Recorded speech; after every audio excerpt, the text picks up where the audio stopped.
I'm ashamed to admit that my life at one point was so pathetic that I had to resort to using the men seeking women and one-night stand sections of Craigslist, specifically when I was 28.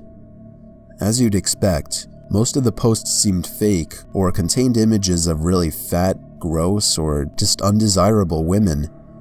That is, except for one. There was a posting with a picture of a cute brunette woman saying on the listing, female 26, looking for a quick hookup. No feelings, no relationships, just one night stand. The thing about this photo was that it wasn't a picture of some insanely smoking hot chick. It was just a normal, decent looking woman, making the whole thing more realistic and believable. She left her number on the bottom. I texted her and immediately noticed that she had an iPhone since my iMessage sent a blue bubble.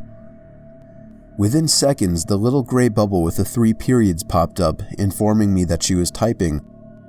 She replied with, "Hi, I'm Jen, but you can call me Jenny."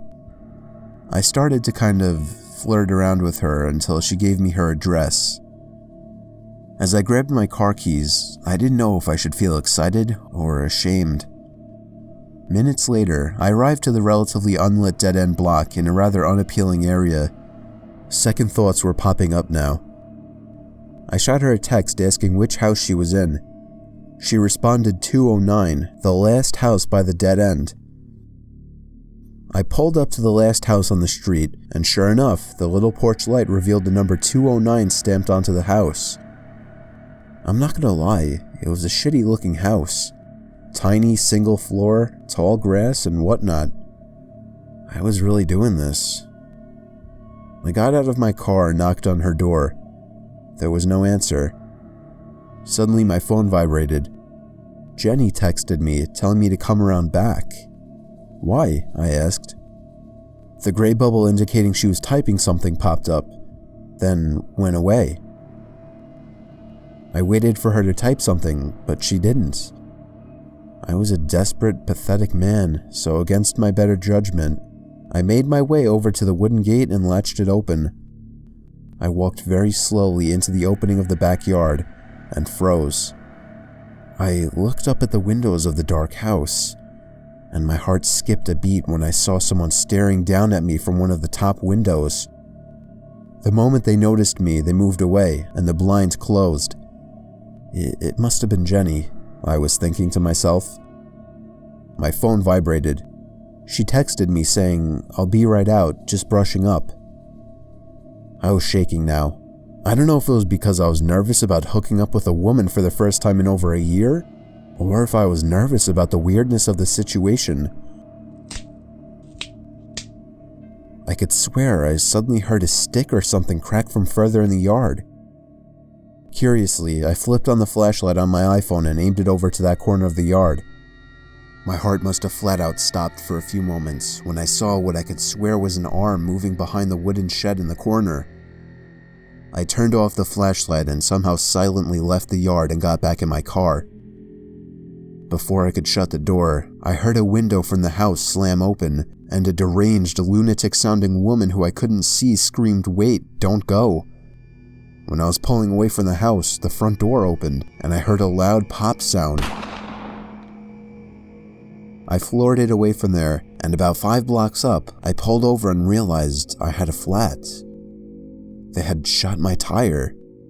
I tried to get the car as far away from this town as possible before calling roadside service to set up my spare tire. The repair guy found the bullet still in the flat tire. He believed my story and did me a favor of vouching for me in front of a cop.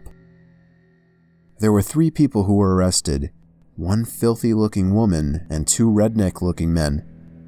They stood trial and were found guilty of God knows what, I don't remember.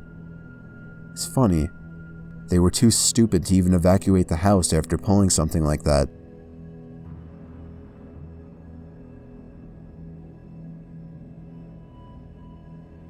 My mother and stepdad are ranchers.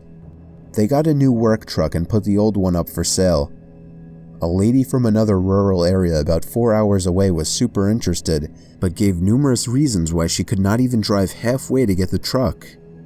My stepdad is nice to a fault, so he convinced my mother to follow in a second vehicle that Saturday so he could drive the truck there. My mom's no fool, and this lady was already making her suspicious. Well, her feelings weren't helped when we arrived and the lady gave a convoluted story about bank problems and presented a post-dated check. She also begged my stepdad to leave the plates in his name. My mom excused herself, grabbed my stepdad, and had a heated argument about taking the check and the plates. She won on canceling the plates, but she lost on the check. So they drove another 4 hours home, and as anyone not my stepdad guessed, the check bounced when it came to the date it was written. The woman dodged phone calls for a while, eventually answering and giving another convoluted story about being in the hospital and on and on. My stepdad for once stood his ground and told her they'd be taking back the truck. So they drove another 4 hours there, this time with a flatbed in case parts were missing or something. No one answered the door at the property, and they found the truck in the shed and loaded it up. My stepdad had tried to keep my mom from saying what was on her mind, but while he was busy securing the load, she wrote something to the effect of, "Thanks for nothing, hope you enjoyed fucking us around," and slipped it under the door. 15 minutes later, as they're driving home, the cell phone rings, and the lady who was supposedly hospitalized was on the line. She said she knows exactly where they lived and that they made a huge mistake. 2 days later, my stepdad awoke to someone climbing into the house through his bedroom window. I heard my mother's screams all the way from my bedroom, which was one of the most chilling moments of my life. It was the crazed woman breaking in, armed with a knife. I don't know how, but my stepdad managed to take her down even while she was armed. The whole story was shared with police, and then the woman was taken away. I guess karma is a pretty amazing thing.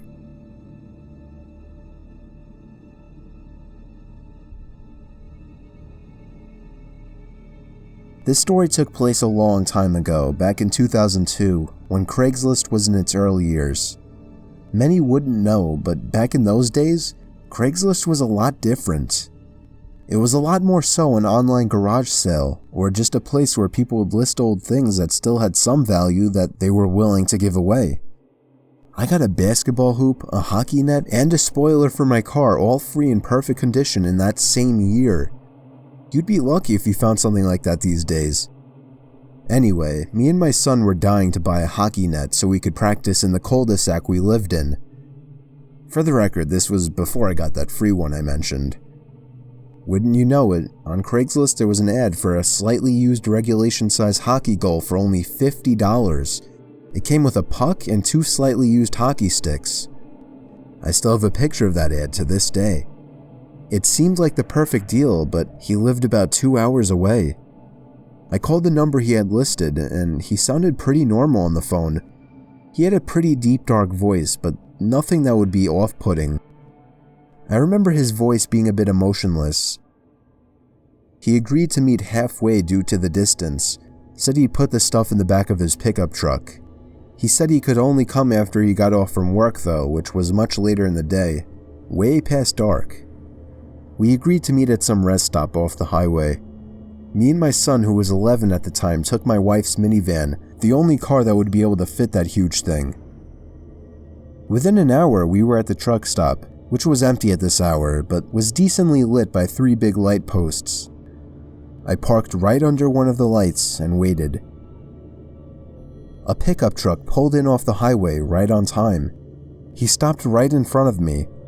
I went over to his window, but then noticed there was nothing in the back of his truck. "You Steve?" he asked me. "Yep, that's me," I said. "Alright, my buddy's bringing in the stuff with his truck." The guy pulled up behind my car and put it in park. I suddenly had a bad feeling. I told my son to get back in the car and lock every door except mine. 2 more pairs of headlights came off the highway into the lots, surely enough pulling up next to me. And, not surprisingly at this point, there was no hockey equipment in either one of them. My heart was racing. I was worried. Not for me, but for my young son who I for some reason brought with me on this trip. A group of large men mixed with heavy-set and muscular physiques stepped out of the 2 pickup trucks behind the first one. They eyed me from head to toe, giving that typical intimidation stare down. Then this bald guy wearing sunglasses said in a deep voice, "Where's the money?"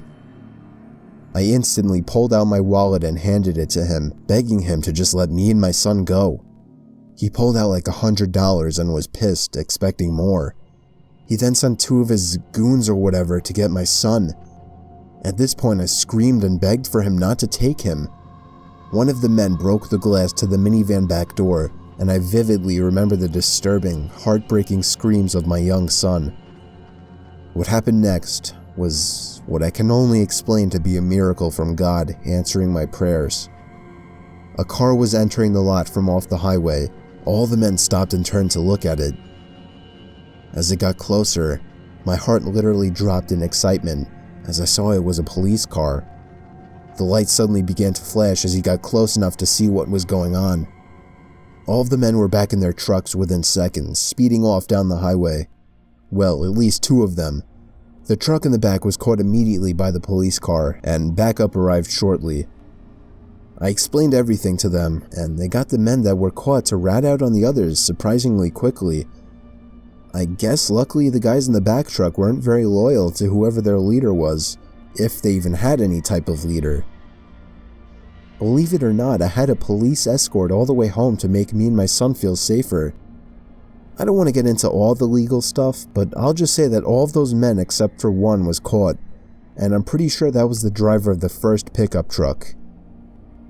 Needless to say, my Craigslist days weren't over at that point, but I have always been much more protective of my son and much more cautious of Craigslist meetings since then.